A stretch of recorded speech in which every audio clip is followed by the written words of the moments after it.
On this icon-shattering 100th episode, it's us versus him. That doesn't look like MacGyver with a mustache on it. It looks a little like you.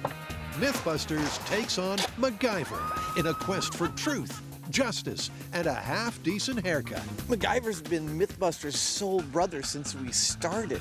The man who could surely build a particle accelerator from old underpants and chewing gum is finally being put to the test. We're restaging the stunts everyone took for granted back in the 80s. Like blowing a hole in a wall with just 1 gram of pure sodium. This is for love, money, and science. We'll build and try to fly a full-scale bamboo airplane to see if MacGyver really could have flown an injured hostage to safety. Here it comes! Then Jamie and Adam face the ultimate Mac challenge, blindfolded. Be smart, boys. Don't try to escape. It's a 4-part battle of wits between our boys, the clock, 2 hysterical henchmen, and the TV legend that is MacGyver.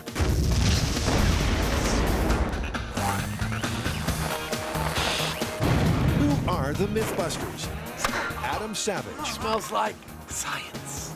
And Jamie Hyneman. Mush. Between them, more than 30 years of special effects experience. Arise, my son. Joining them, Grant Imahara. Warning. Tori Belleci. This seems like a really stupid idea. And Carrie Byron. That is messed up! They don't just tell the myths, Wow, I can feel the pressure. they put them to the test.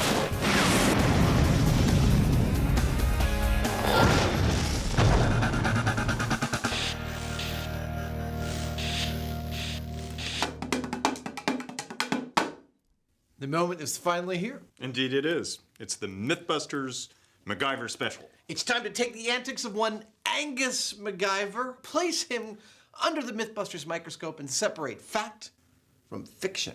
Are you ready? The fans begged for it, so we're doing it. Mac versus the MythBusters. He's one of the boys' all-time heroes. But there comes a time when the student must challenge the master.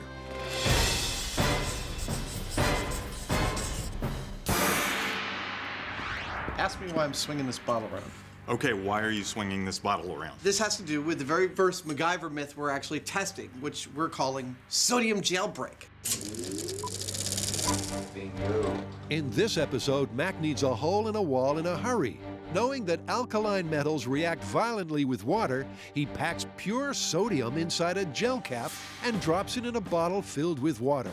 The capsule works like a fuse. By the time it dissolves, Mac and his special new friend have time to duck and cover. It's all very clever, but would it really work? Just to be safe, they wheel in a mobile, see-through laboratory for the small-scale tests. Well, I pulled out the birds in a truck. It's got the whole clear side. I'm gonna park that outside Jamie's shop. With Jamie scouting locations for the full-scale test, Tori volunteers to help Adam build the test rig. With a pulley, a weight, Yeah, perfect. a bowl of water, and a glass vial of metal sodium, Adam hopes to test the explosive potential without bringing the house down. They're using an open bowl of water, not a sealed bottle. So if there's any truth to this at all, we should get the show without the shrapnel. I'll cut that string, break the glass that the sodium's in, release it into the water, and show us what happens. Pure sodium is so volatile, it could even react with moisture in the air. So, better safe than singed. That's why I am so well protected from any kind of splashback, toxicity, anything. Nothing can get inside my suit, and with the face shield on, I think I'm properly protected. Giant banana number 2 reduces the risk by painting the tray with mineral oil. This gasoline byproduct stops alkali metals from reacting with atmospheric water. Kind of like a cooking show, except it'd kill you. Okay, so now it's sitting on the mineral oil. Everyone eyes open, this is for real. It's scary. The sodium metal cuts just like butter. Look at that! Whoa. That is far out. So that, oh my gosh. All right, so That's just metal. 2 small slices make 1 thin gram, and that's exactly what MacGyver used to blow a hole in a wall. 1 gram of sodium. It looks so innocuous. It's part of table salt, for crying out loud. Good luck. I'll see you at the shield. Be careful. Hey, Adam's middle name is Careful. Then again, his last name is, well, let's get on with it. They'll do this test twice. First with the vial sitting on top of the water. So this is sodium surface test in 3, 2, 1. Wah, wah. No, it's gonna take a second. There you go. That was cool. It wasn't a single reaction. It was like a pow, pow, pow, which actually lends credence to the MacGyver clip in which there are 2 bangs, not just 1. But will this bonsai 4th of July ever be big enough to blow a man-sized hole through solid masonry? The boys repeat the test with a sodium vial immersed in water. From what I understand from the science, being under the water is probably going to be less of a reaction than being on top of the water. Interesting. Yeah. All right, let's find out. This is sodium underwater in 3, 2, 1. That looks like it worked. Yeah. Whoa! Well, that was a bigger one. Yeah. You have to wonder if Adam ever gets tired of being wrong. MacGyver got it right, and that's a good enough result for Jamie to call in the contractors. Okay, you guys are gonna build a wall. We're gonna blow it up, but do a good job anyway. Let's go. The scenery goes up in short time, and the stagehands await the star's brown carpet entrance. Today, the part of MacGyver will be played by Buster, once Jamie's made him decent. But pants don't always make the man. In this case, it's all about the hair. That doesn't look like MacGyver with a mustache on it. It looks a little like you. Okay. Now, he buried the jar in the sand, right? Yeah, but he kind of like, he did this, and then he did this. Okay. That kind of thing. So we just need a couple more bags that are cut open to make this look kind of good. They've replicated the scene as best they can, but Adam's added a magnet to the trigger, so the boys can be sure they're safe behind the blast screen. I put a little tiny bit of metal that will be in this pill in addition to the sodium. It's actually ferrous, which means it will be magnetized. I'll prep the sodium like this. I'll fill the bottle with water. When we're just about ready to go, I will carefully, ever so carefully, screw this down on top, retreat to behind the safety shield. Then pull the magnet off the screw cap, dropping the pill in the water, and hopefully proving you can trust everything you see on TV.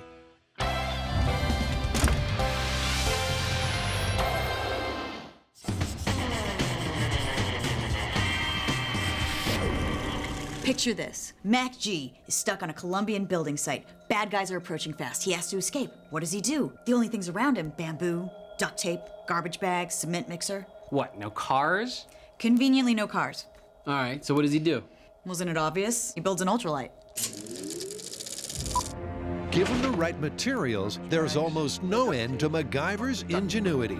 You're doing good. Imprisoned and surrounded, there's just one way to get the guy with a broken leg to freedom. Scratch build a 2-man airplane.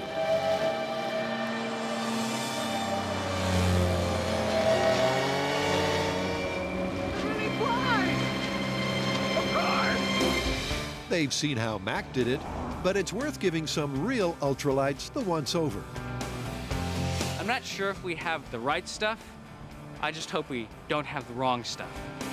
Grant's checking out the engine, the propeller, and the control surfaces. In other words, any component that moves. As for Carrie, My responsibility in building the ultralight is going to be the wings, so I'm really interested in the shape of them and to see how they compare to the MacGyver ultralight. Tori's job is to study the metal frame, then build his own version from bamboo. But the MacGyver legend looms large. I got mad love for MacGyver. I mean, I've been watching him since I was a little kid. And to try to build the things that he did, I'm not worthy. And I hope I don't disappoint. Garbage bags and duct tape? I mean, really?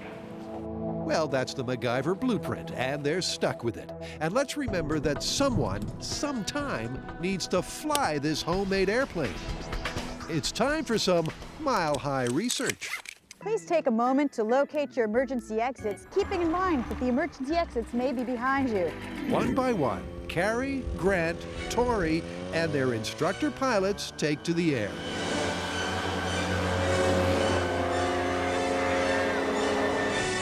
Even by MythBusters' lofty standards, this is the thrill of a lifetime.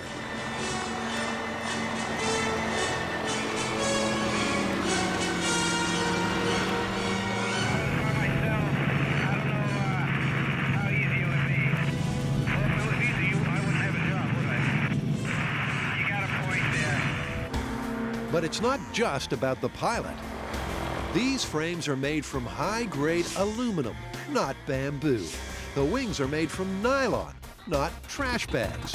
And the engines are rated at 65 horsepower, 7 times more powerful than the motor Mac swiped from a cement mixer. Oh my God! Are they scared yet? You betcha. That is cool! Yeah. 3 perfect three-point landings. Oh my God. But they know this is as good as it gets. Our intrepid co-pilots can bet all their frequent flyer points that their MacGyver knockoff won't be quite so reliable. I think if I've learned anything today, it's that this is a very masterful piece of equipment. And I don't know if I can build something in 4 hours that's going to do the same thing. There's no way anyone can build a full-size working airplane in 4 hours, or like 4 days. Still, the MythBusters have all they need to build this baby MacGyver-style. I don't know if this thing's gonna fly, but it's definitely gonna stay together. I think we start building everything out of bamboo and duct tape.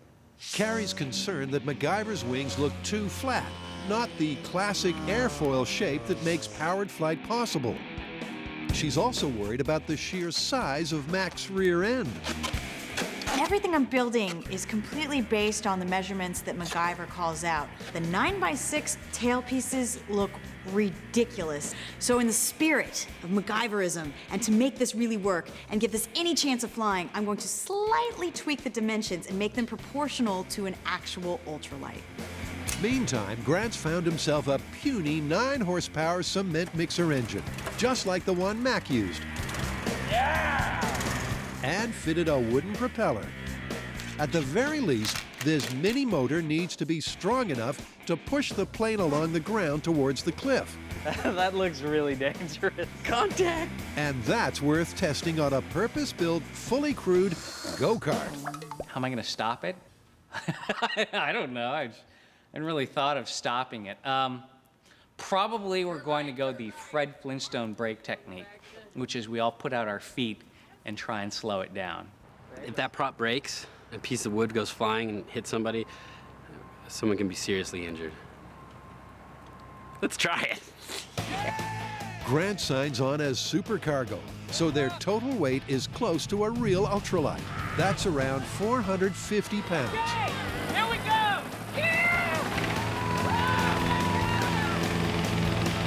Straight as an arrow, but in takeoff terms, it's slower than Oscar night. Time to reassess their power to weight to altitude, whatchamacallit, back in the shop.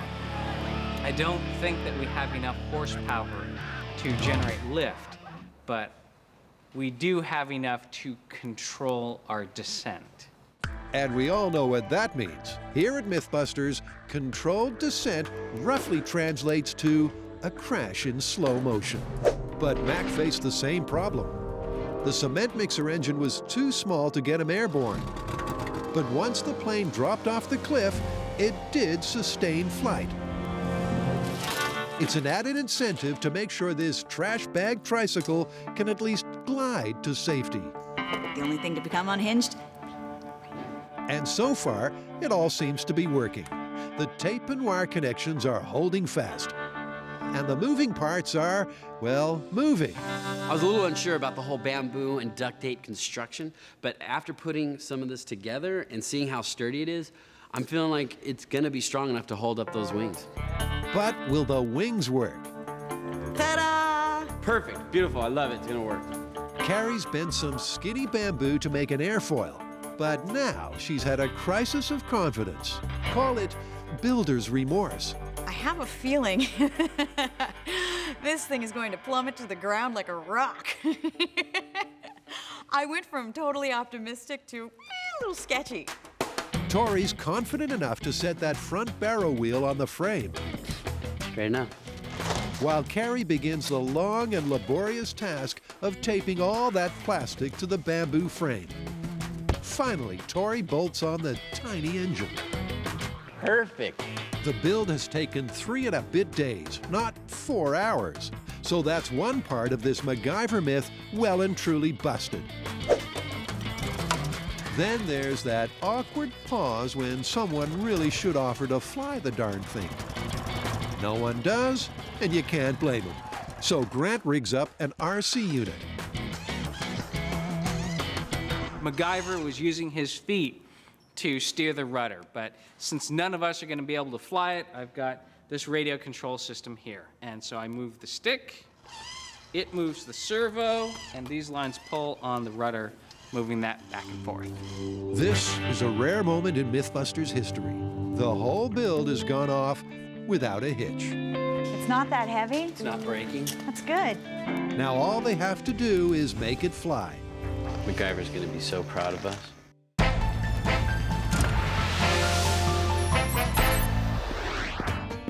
Adam and Jamie are testing an explosive MacGyver myth.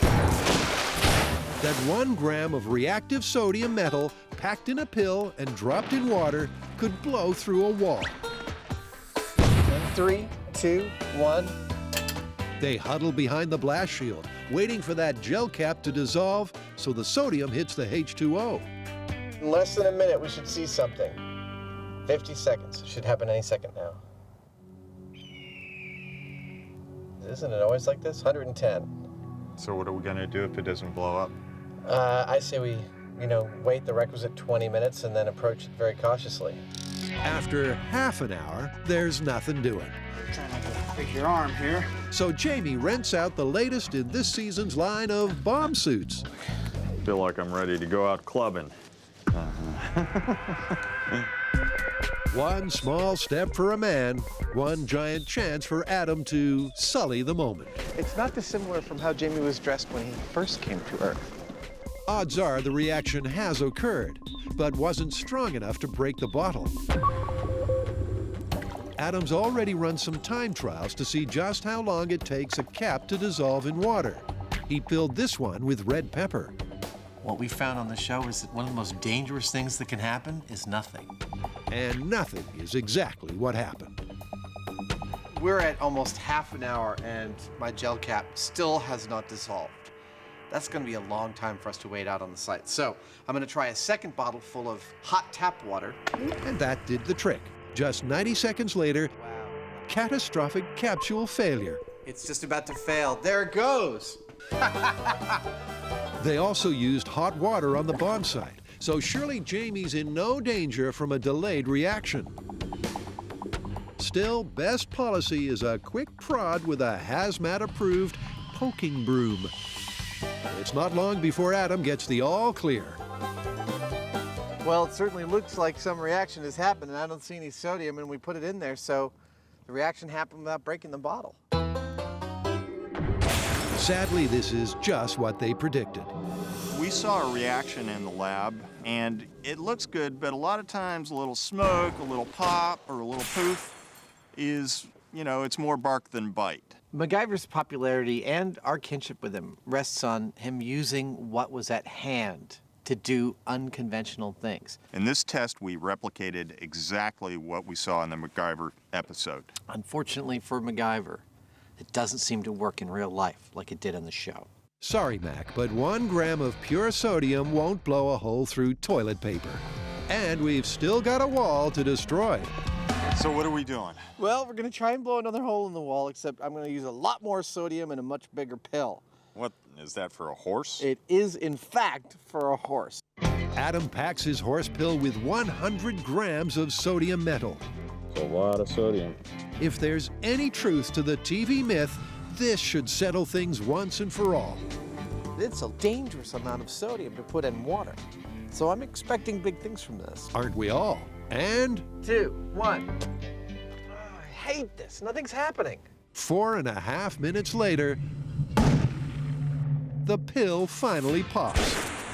The point of failure was, of course, the wheat. Whoa! 2 explosions. Still barely enough to uncap the bottle. Look, that's what's left of the gelatin capsule. That was an explosion, but this is not a high explosive.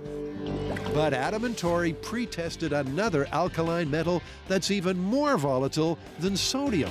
It's called potassium. And 3, 2, 1. Oh! Hey, that was a good one. Still going. Whoa! Yeah! That was the best one so far. Potassium definitely gives a bigger bang than sodium. So how can we resist a field test? And our plan is to introduce potassium, which is far more reactive than sodium, into water in a metal pipe. Boom!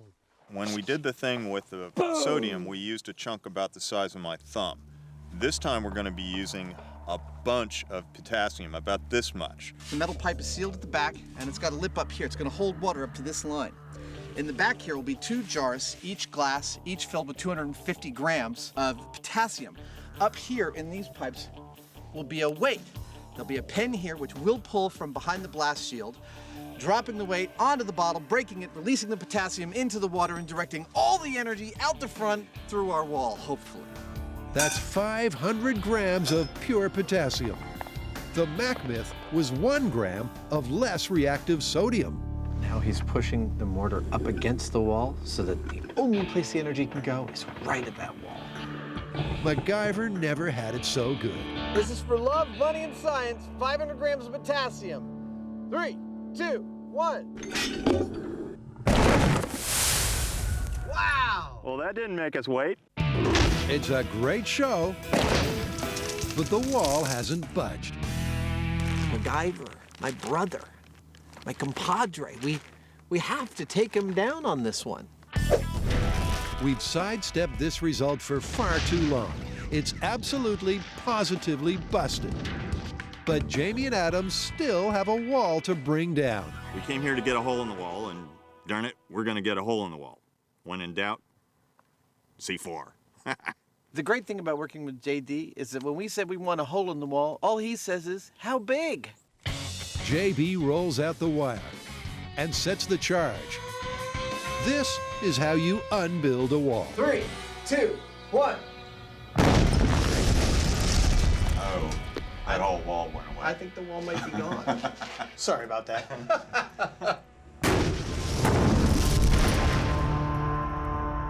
The wall is rubble, but Buster MacGyver is still sitting pretty. It knocked MacGyver's mullet right off his head. But not the stash.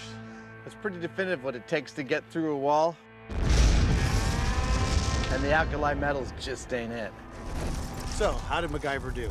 Well, I'll tell you what I love about him is that his basic premise that alkali metals are reactive with water is sound. Yeah, but the idea that you can use them to blow a hole in the wall, totally busted. Busted. Busted.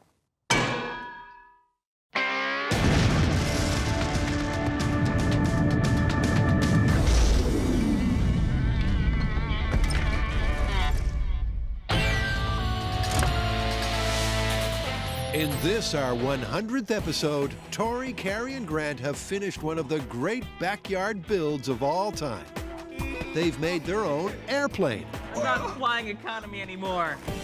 In tribute to kindred spirit Angus MacGyver. Now they need a place to launch it, and Tykert Aggregates has graciously supplied the runway and the cliff. This is a working quarry. A quarry that has one perfectly perilous 150-foot drop. I am elated. I cannot believe we found such a perfect location. A flat road to a sheer drop-off, just like in the MacGyver clip. So excited to finally do this myth. This is my new favorite myth to do. The plane was too big to transport home, so they'll piece it together on site. This is gonna be fun! Carrie and Tori have sensibly offered their rides to a pair of rookies. There we go. But as they start attaching those 2 massive wings, cracks are starting to show. every once in a while, I hear like this loud crack. With the added weight of the wings, some of the bamboo rods start splitting down the middle. This is catastrophe in the making. The longer we have the wings on here, with all of this stress, the more cracking we're having. This needs to go off a cliff very, very, very soon. In a desperate effort to staunch the split, they fit guy wires above and below to support the wings. What I think is going to happen is we're going to lower the wings, and they're going to stay where they're at right now, and this thing's going to fly. That's what I'm hoping for. It's an engineering principle that goes way back to the Wright brothers. Now, for the moment of truth. 3, 2, 1. Hey! They're staying where they're supposed to stay. It's not cracking, and they're holding the wings up. I think That looks good. So they're almost ready to push this thing off a cliff as high as a 15-story building. MacGyver would be proud as punch. Welcome to MythBusters. We are proud to say that we have a 100% crash rate. I'm sure you remember brace position. I'm scarred for life. Then we had jet taxi, where a small aircraft got blown by 747 engine 100 feet down a runway end over end. This might be the first MythBusters safe landing.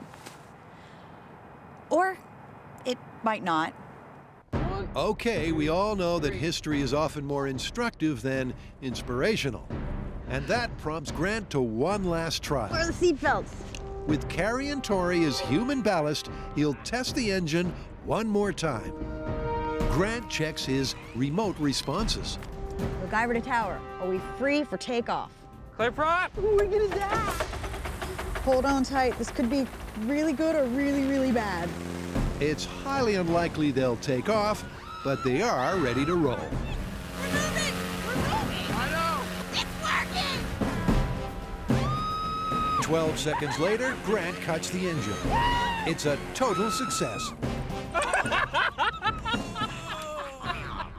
You did it! We weren't going fast enough to get lift. Yeah. But if we get going fast enough to get off that cliff, we might actually get flight. Oh my God! We MacGyvered it! We MacGyvered it! They sure did. Now Buster and his partner in pain get taped into the cockpit. Ah, there we go. Nice. All right. We're just minutes away from the launch. Hopes are high, but predictions are predictably mixed. I actually think there is a fair chance that we'll be able to get some sort of sustained flight. I think this thing is going to go down the runway, get to the edge of the cliff, go off, but I'm afraid it's just going to fall flat and crash. I have gone back and forth between it's gonna fly and it's not gonna fly. That's a definite maybe from Carrie and a fair assessment of their chances.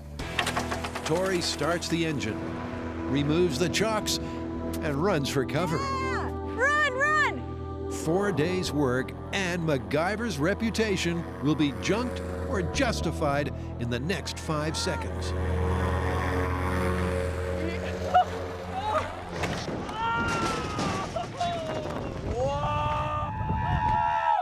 That was sick!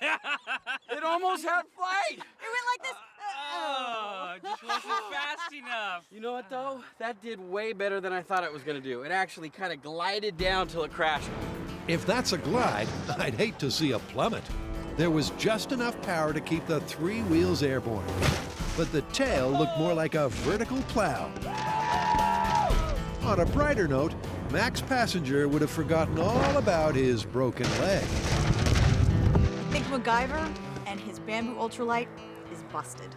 Sadly, but true. Busted. Now who's gonna go get all that stuff? Well, you make the mess, you clean it up. It's an ugly ending, but things could have been a whole lot worse. There were times when they all considered flying the plane themselves. Good news, I found the black box. It says we crashed. But Carrie's determined to serve this disaster sunny side up. The wings didn't fall apart. The frame basically stayed together. All of the elements worked. It's just it wasn't meant to fly.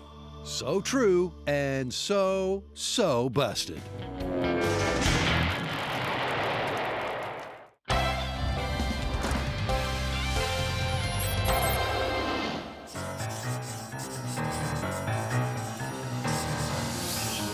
So what are we looking at?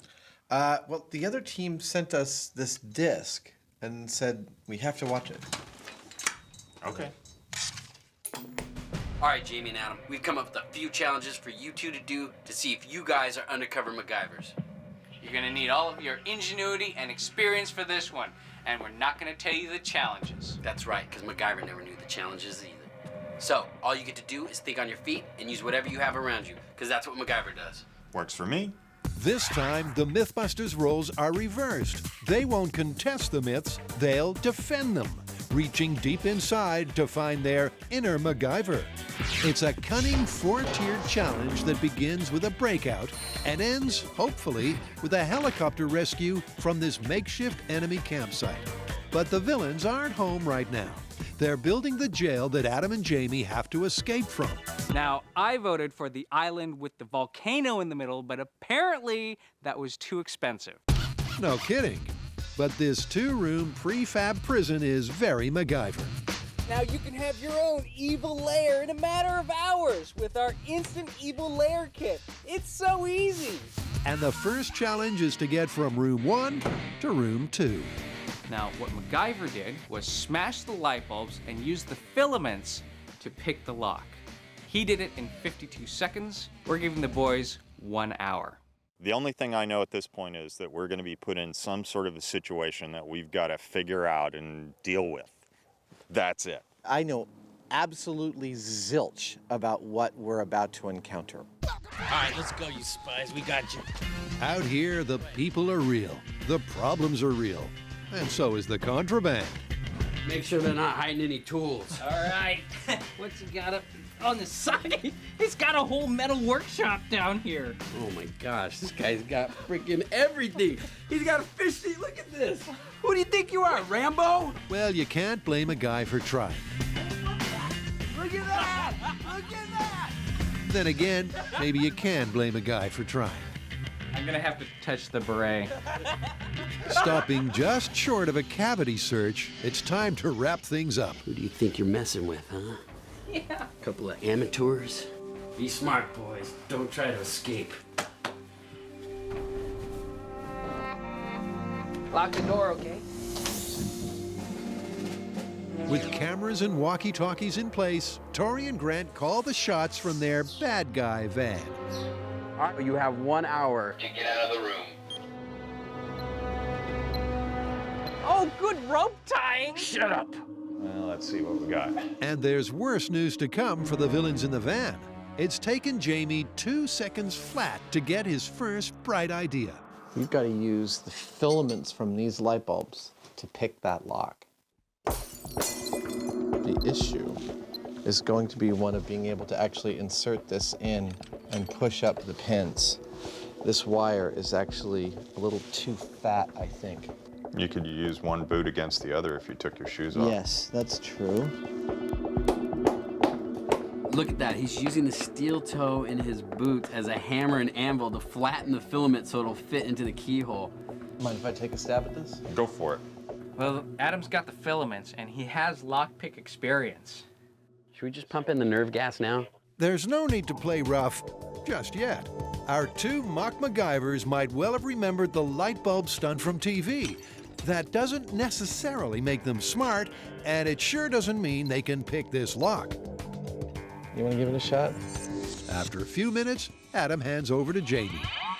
Currently, they're at 12 minutes. It took MacGyver 52 seconds. It seems that the filaments are a little bit too big to fit in the lock. Starting to get into the psychology of this lock.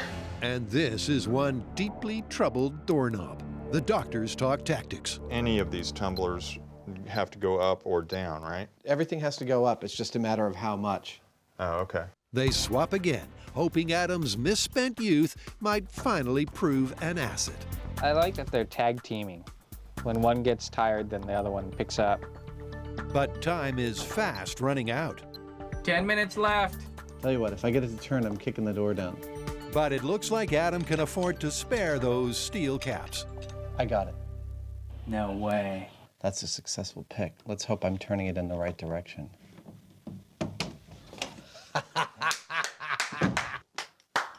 to go there, buddy.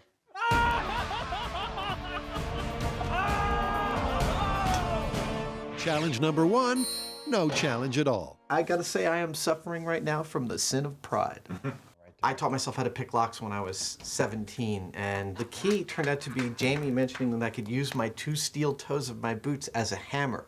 And there's a nice bit of symmetry between Mac's efforts and the MythBusters. MacGyver did it in 52 seconds. Adam did it in 52 minutes. The difference is that MacGyver is fictional and Adam is real. That's amazing. Is this another one we have to break out of? Now the second test, they have to develop a roll of film with directions to the camp with only orange juice and ammonia. Are they gonna be able to do that? I highly doubt it. That's because there's so much more in this pretend pantry than just OJ and ammonia. The boys have to choose 2 common kitchen liquids that also work as film developers and fixers. They're welcome to drink the rest. That was out all night. How good is your film chemistry? Well, I see there's baking soda over there. We got some basic chemicals. We got something that's acidic. Look, he's going for the orange juice. We got ammonia. Yes, there's ammonia. Oh, he's already got the ammonia! And you know what? We're gonna need a dark room.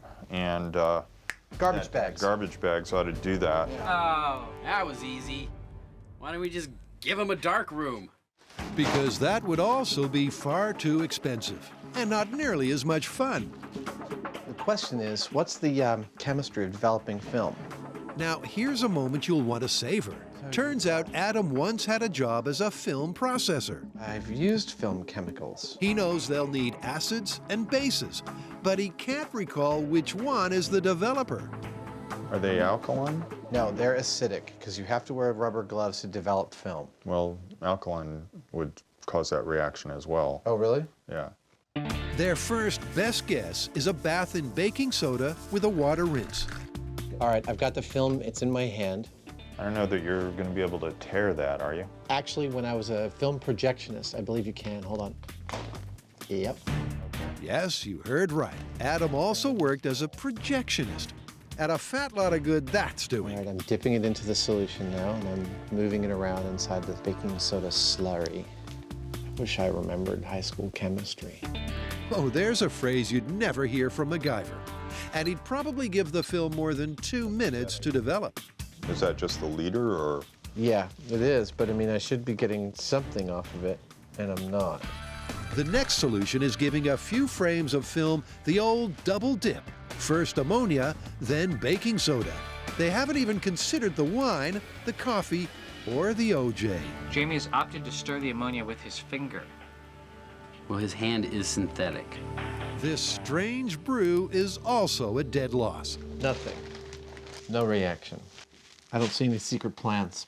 The unfortunate thing is that they've got less than half an hour left. And by our estimate, it should take 10 minutes in the developer before you then wash it and fix it.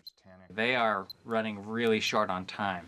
To properly develop those campsite directions inside the allotted hour, they need to make the right choice right now. Adam digs deep to remember details from the old days. There was a couple of chemical baths, and then you rinsed the thing off in water. I don't remember what the chemical baths were, but I believe it was a 3-step process. 1 bath and a 2nd bath, then the rinse. Did they just figure that out? Dang it! How do they know? Well, maybe they don't. With 12 minutes remaining, Adam and Jamie cut the film roll in 2, soaking 1/2 in ammonia and the other in orange juice. We're running out of time, so we're hedging our bets. We've got half the film in an acid, we've got half the film in a base. Time is almost up, so they'll dunk each roll of film in the alternate bowl to arrest any possible development. So now I'm going to pull the film from one and put it in the other, and vice versa. The OJ to ammonia shuffle might work, so long as they don't let the light in too soon. All right, you want to pour some water in 2 of those coffee cups for me? Go. We got nothings. Nothings. They can't just wash it in water. All right, you guys. It's been an hour and you haven't done it. I'm sorry, but you failed. At least they're having fun.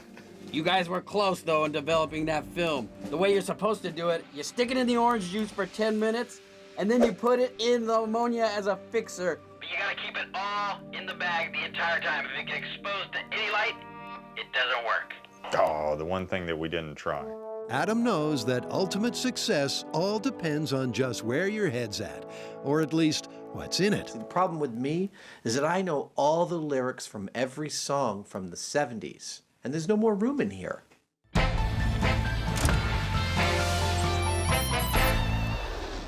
Adam and Jamie are halfway through their 4-part MacGyver challenge.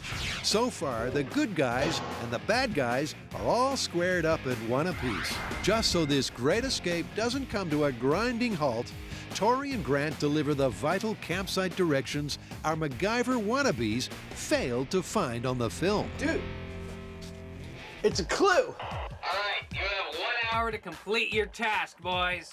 Don't forget your compass and don't get lost. Well, You need to make a compass, don't we? I think we do. Right on, Jamie. And the first thing you need to make a compass is a magnetized piece of metal. Adam wastes no time building an electromagnet from batteries, tape, and insulated wire. Jamie has taken apart the cheese grater, and Adam's using that to shave off the insulation. Truly inspired, the boys know they can magnetize a paperclip by repeatedly passing it over another large magnet. They're acting like they've done this before. They might have. I think they may have. I think this is all you have to do to magnetize it. I'm pretty sure it'll work. Ooh, that's starting to heat up. Let Oh, it right, chill yeah, down because I'm for a little. short-circuiting. Oh, wow. Damn it! That's a very good sign. Once the clip is stuck in a cork and floated in water, it should point magnetic north. And it does. Nice. We were able to wrap wire around the screw and attach it to the batteries, and when you do that with electricity, run it through a wire that's wrapped around an iron or metal core, you get a magnet. And that puppy pointed north, really nice and true. They're gonna see our surveillance van. Let's go! Our cover's blown! Let's go, let's go, let's go. Grant and Tori see the good guys are off and running. So they follow suit. 42, 43, 44. You mean the sniper rifle? No. We might have to take him out. That's north, that's west. We want to go northwest, which is whoopah, that way. 200 paces. There we go. The compass seems to be working, and so far, our likely lads are well inside the time limit. While the scoundrels practice their semaphore, Adam, Jamie, and their entourage are more or less headed for home. 99, 200. Okay, this is 200 paces northwest, and there's nothing here, no secret compartment. However, a cursory glance around shows a tarp over there. I think that is our secret campsite. Seems the compass isn't perfect, but it's good enough. We found the secret campsite with a mechanical compass we made ourselves. It's hard to miss a blue tent in a green field. So in less than 30 minutes, it's 2-1 to the MacGyver good guys. Congratulations, you guys. You made the compass.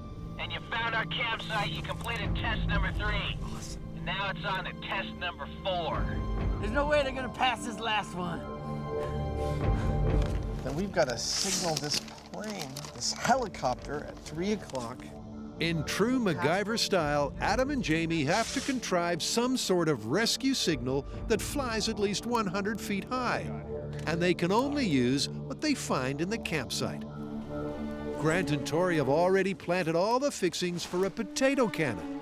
The fuel is hairspray, ignition comes from the camp stove, potatoes are plentiful, and PVC pipe should make a perfect mortar. I think that's a pretty standard backyard thing to do. At least I imagine what standard backyard things to do would be for Adam and Jamie. Clearly, Grant's never seen Jamie's backyard. He's thinking way outside the square. The main thing that hits me is that it's windy and there's components for a kite here, a rather large one even. It's the last thing the bad guys expected. That's a kite. They're building a big giant kite. That wasn't the plan, but I like it. There's your tail. Yeah, I think they're using the original rope we tied them up with for a tail. Building the kite takes no time at all. But getting it up is sucking away the minutes. Are you okay? Yeah. Watch out! No. Make it upright! Jamie is trying to hold it in place to catch some air, but it's just a big sail out there. You know, they only have 10 minutes left. They have their kite built, but they haven't been able to get it off the ground. Time is running out. I hope they get it up. Oh my God! It's up! Come on! Go down! Come on! Grant's not sure which side he's batting for, but Tori's determined to be there for the kill. All right, I'm gonna go get in the chopper. If they can't get that up to 100 feet and I don't see it in the chopper, I'm not rescuing them. All right. And we got liftoff. Jamie and Adam have one last shot at a miraculous MacGyver-esque rescue. And we got like 2 minutes to go. You ready for another flight? Yeah, we got to get it up there. Get me over there! Going this way doesn't help. Right now they're struggling with the kite. It's still on the ground. They need to get it to at least 100 feet. None too soon, it's airborne. At about 20 feet. It's up! Finally, right on time, the tent kite flies just as high as the chopper. You know what? I'm gonna call it. There it is. There's the signal. That kite has reached 100 feet. We've seen the signal. Let's land this chopper and rescue our boys. That was it. That's all we can do. I hope they saw us. They did see you, and good sports that they are, they don't want to kill you. Hey, how do you like that? You did it! Good job, you guys. You've been rescued. Awesome. Get out of here. Get to the chopper. We were just about 100 feet and the kite was right there next to us. That's beautiful. I cannot believe they got it up that high. We were trying to direct them to make a potato gun, and they went around the backside and made a kite, and they signaled a chopper. Those guys, they're good. They are good. MacGyver 1, MythBusters 3. But a win for the boys really is a victory for MacGyver as well. We finally proved that some of Mac's exploits aren't so far-fetched. And for once, in this, our 100th episode, we can safely say you can try this at home. Just be real careful with the helicopter.